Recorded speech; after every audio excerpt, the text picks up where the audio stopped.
Good morning আমার প্রিয় বন্ধুরা, নতুন আরও একটি দিনের শুভেচ্ছা জানিয়ে আজকের ব্লগ শুরু করলাম। আশা করছি তোমরা সকলেই ভালো আছো আর সুস্থ আছো, আর আমিও ভালো আছি। তো তোমরা যে যেখান থেকে আমার আজকের ভিডিওটা দেখছো, তোমাদের জন্য রইল আমার তরফ থেকে অনেক অনেক ভালোবাসা।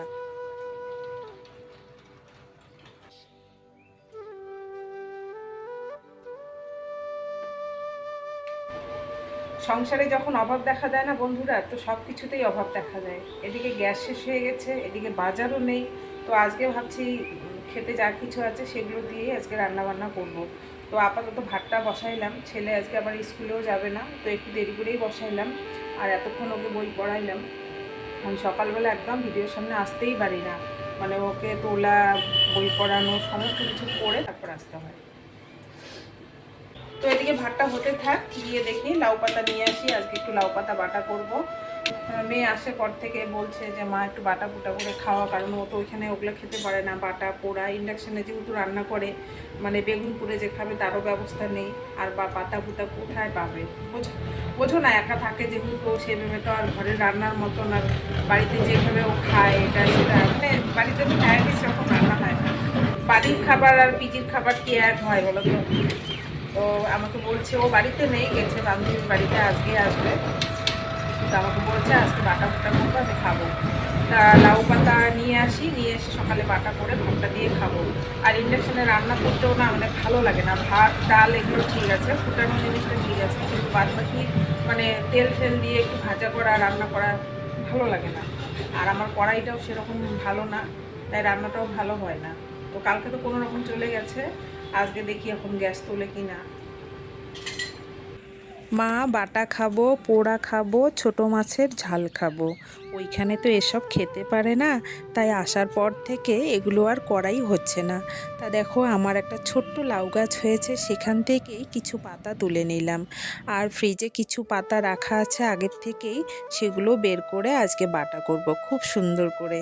আমারও ভীষণ ভালো লাগে এই বাটাটা খেতে, জানো তো। তো তোমরা জানি না এভাবে খাও কি না, আমি কিন্তু খাই। সেই মনভোলা শুকনা মাছ, একটু ধনিয়া পাতা, একটু লাউ পাতা, কিন্তু আমি আবার এটার মধ্যে একটু অ্যাড করব ফুলকপির পাতা। সেটাও ফ্রিজে রাখা আছে। তো ফুলকপির পাতাটাকে আমি একটু ভাপিয়ে নেব, তাহলে একটা যে গন্ধ থাকে না, সেই গন্ধটা চলে যায়। তা দেখো, দুটো রসুন আর একটা মনভোলা শুকনা মাছ আর লঙ্কাও আছে। তো লঙ্কাগুলো আজকে সব বাটাতেই লাগবে, জানো তো। কিন্তু দুপুরে লঙ্কা নিয়ে আসে কি না তোমাদের দাদা, সেটা কিন্তু বলতে পারছি না। বলেছি যদি আবার ভুলে যায়, আর ছোট মাছ আনতে বলেছি। দারুণ, একদম ঝালে নুনে একদম সমান। তো ধনিয়া পাতার একটা গন্ধ আসে, শুকনা মাছেরও গন্ধ আসে। আমার ভীষণ ভালো লাগে এটা খেতে। এটা কি মাছ বলতো? পুঁটি। পুঁটি। বন্ধুরা দেখুন, আমার বাবা পুঁটি মাছ নিয়ে আসছে, পুঁটি মাছ নিয়ে আসছে। মা পুঁটি মাছ এখন কাটছে। আর এই যে দেখো, গায়ত্রী গায়ত্রী এখন মাছ খাওয়ার চেষ্টা করতেছে, কিন্তু ওখানে পিছন দাও। ও পিছনে। হ্যাঁ। হ্যাঁ হ্যাঁ, মাটা দিয়ে দাও না, দিয়ে দাও একটা। হুম হুম।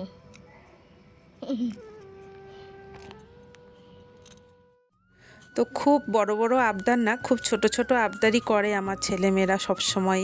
মানে সব সময় তো আবদার করে না, মানে যখন যখন আবদার করে সেই আবদারগুলো খুব ছোটোখাটো। তো পূরণ করার চেষ্টা করি আর কি, আমার সাধ্য মতো। তো আজকে দেখো, রান্নাবান্না কমপ্লিট করে এসে এই যে লাউ গাছটা তোমরা দেখছো, এই লাউ গাছটা না খুব সুন্দর হয়েছে, জানো তো। দুটো লাউ কিন্তু খেয়েছি অনেক আগেই। তো লাউয়ের ডগাগুলো দেখছি খুব সুন্দর হয়েছে। তা ভাবলাম একটু চালে তুলে দেওয়ার চেষ্টা করি। তাই গাছের ডাল এনে ওই গাছ থেকে এই গাছে ভালো করে সুতো দিয়ে বেঁধে দিলাম, যাতে ওই লাউয়ের ডগাটা রান্নাঘরে যে চাল আছে সেখানে গিয়ে ওঠে। দেখি, এখন তো গোছগাছ করে দিচ্ছি, কতটা কি হয় জানি না। তো আশা করছি ভালোই হবে, উঠে যাবে লাউয়ের ডগাগুলো। আর কাঁঠাল গাছটাতেও অনেক ডগা উঠেছে, জানো তো। সেগুলো আর নামাইলাম না, কারণ ওগুলো নামানোর পরে যদি আবার খারাপ হয়ে যায়, তো যতটা গাছে উঠছে উঠুক। এই কাঁঠাল গাছেই কিন্তু দুটো লাউ হয়েছিল আমার। আর এদিকে দেখো, অনেক ডাঁটা হয়েছে। এই ডাঁটাগুলো না আমার বর আবার নিকাতে পারে না, তো আমাকে এই কাজটা করতে হচ্ছে।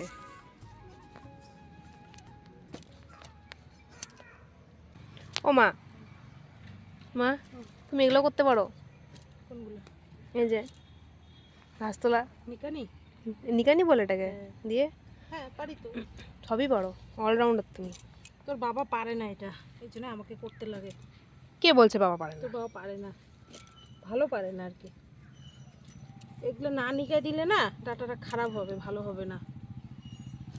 দেখি ঘাসগুলো, চুটকি চুটকি। তো আমার মতন এই কাজগুলো কে কে করো বন্ধুরা একটু কমেন্ট করে জানিও। তো ভিডিওটা এখানেই শেষ করছি, গিয়ে এখন স্নান করব, অনেকটা বেলা হয়ে গেছে। সবাই তোমরা ভালো থেকো, সুস্থ থেকো, দেখা হচ্ছে পরের কোনো ব্লগে।